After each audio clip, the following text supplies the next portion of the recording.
ఏరా మీ అమ్మ ఎక్కడుంది? కలిసి గుడికి వెళదామని చెప్పింది, తయారైందా లేదా? అమ్మ ఇంట్లోనే ఉంది. అన్నట్టు రతుందా? పెరట్లో ఉందిరా, వెళ్ళు. అలాగే.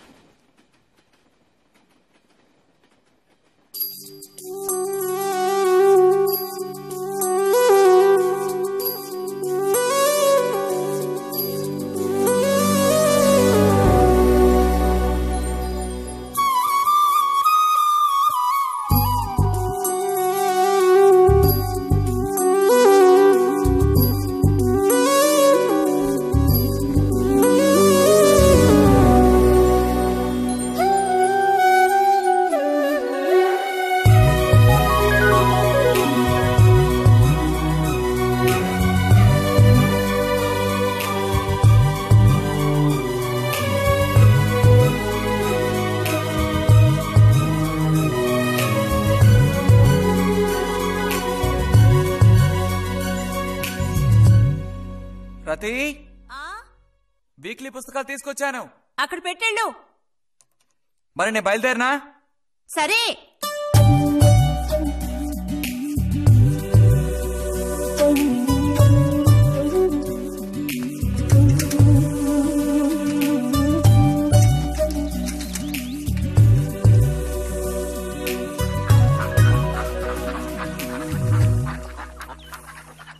పిలిచిన చోటుకొస్తుంది, చెప్పినట్టల్లా చేస్తుంది.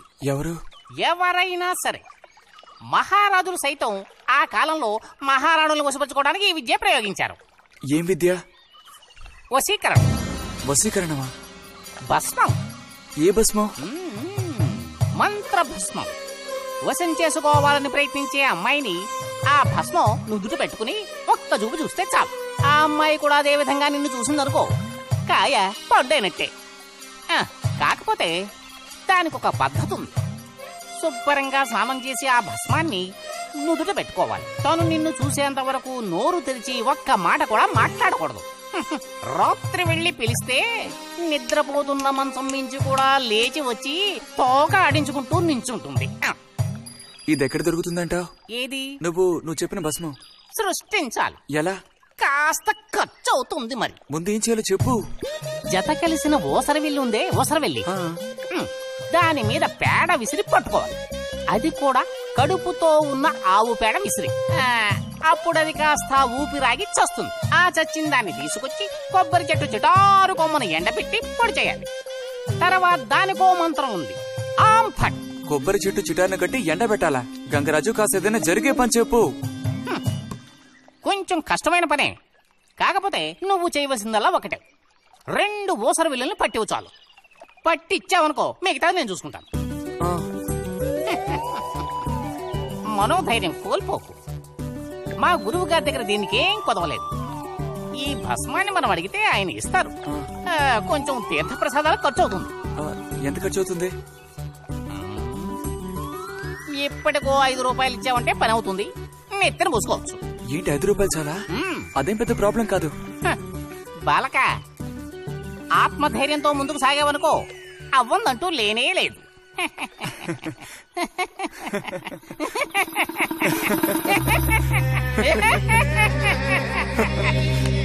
ఓం ఫట్ స్వాహా.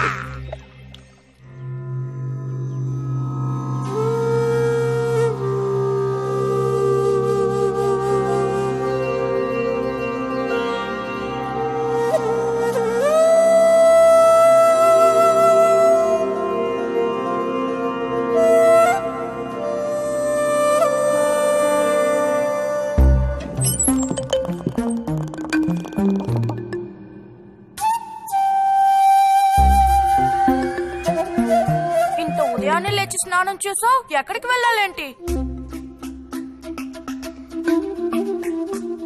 ఏంటి స్పెషల్ గా విభూతి పెట్టావు? ఏంటి విశేషం? నువ్వు పోరా.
నిన్నెవరు ఇక్కడికి రమ్మంది?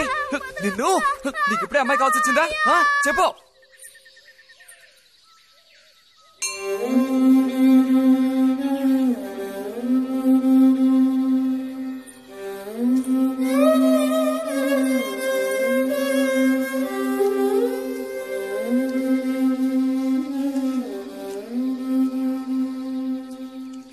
రండి సార్.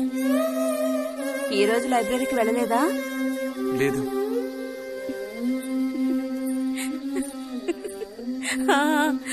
ఆ రోజేంటి పెద్ద విభూతి పెట్టుకుని తపస్సు చేస్తూ కూర్చున్నావు? ఆ రోజు అడగాలనుకున్నాను, దేనికోసం తపస్సు చేస్తున్నావా అని. వశీకరించడానికి.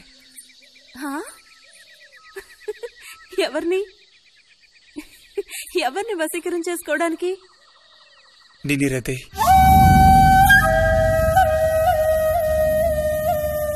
బుజ్జి ఏమిటి అనేది? అవును, నిన్నే. ఏంటి బుజ్జి ఇది? ఎంత చనువు ఉంటే మాత్రం ఇలా మితిమీరి ప్రవర్తిస్తావా? ఇంకాపు ఇలాంటి పిచ్చి పిచ్చి ఆటలు నాతో ఆడుకో చెప్తున్నాను.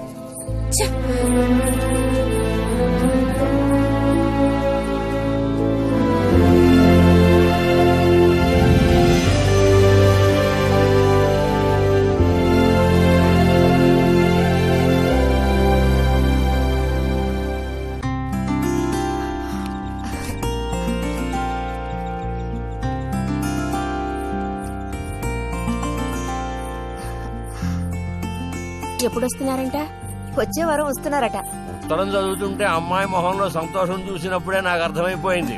సరే గాని కృష్ణారావు ఎప్పుడు వస్తున్నట్టు రాశాడేమిటి? తారీఖే రాయలేదు. ఇక్కడ వదినకి స్కూల్లో లీవ్లు ఇచ్చిన తర్వాత అక్కడ అన్ని ఊళ్ళో ఒక్కడు ఉండగలడా ఏంటి? ఓ మిలిటరీ వాడిని చేసుకుంటే ఆ బాధ ఏమిటో అప్పుడు నీకు తెలుస్తుంది. ఇగో నన్ను అడిగితే మాత్రం మిలిటరీ వాళ్ళు పెళ్లి చేసుకోకూడదు. పాపం వాడు కాపరం చేసేది 2 నెలలే, మిగతా 10 నెలలు ఆ తీపి జ్ఞాపకాలతో గడపాల్సిందే. అందుకే పాప ఆయన పెళ్లి చేసుకోకుండానే ఉండిపోయినట్టున్నారు. బాగా చెప్పావు.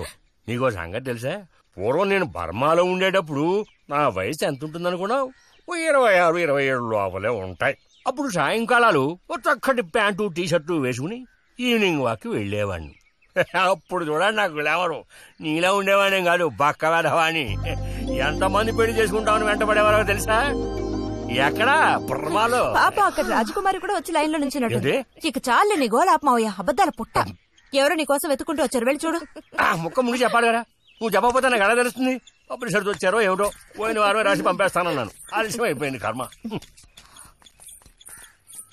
ఈసారికి నిన్ను క్షమించి వదిలేస్తున్నా.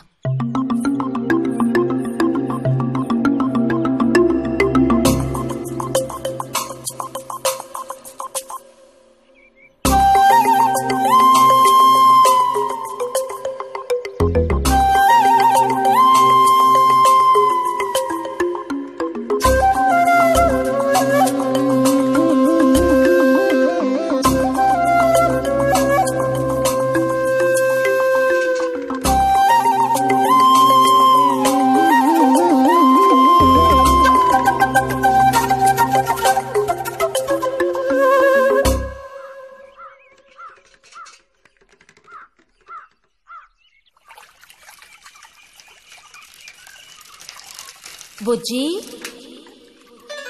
ఇదిగో ఇక్కడ. బుజ్జి,